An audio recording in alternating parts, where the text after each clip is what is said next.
Hi and welcome to Everything Space. Today I thought we could pay homage to Falcon 9, which first took flight in 2010.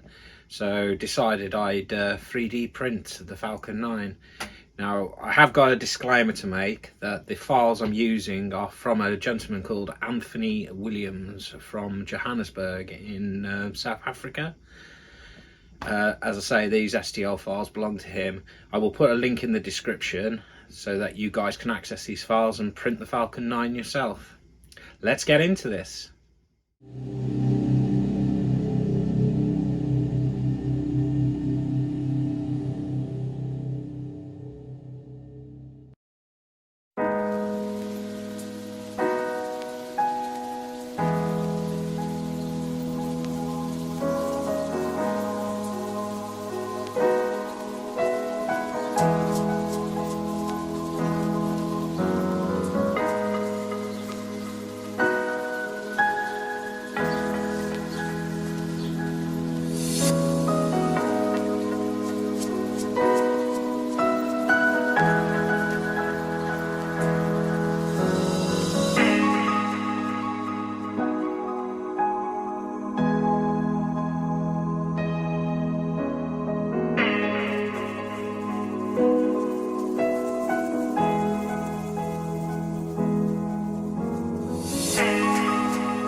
And there we have it, folks. I hope you enjoyed the video.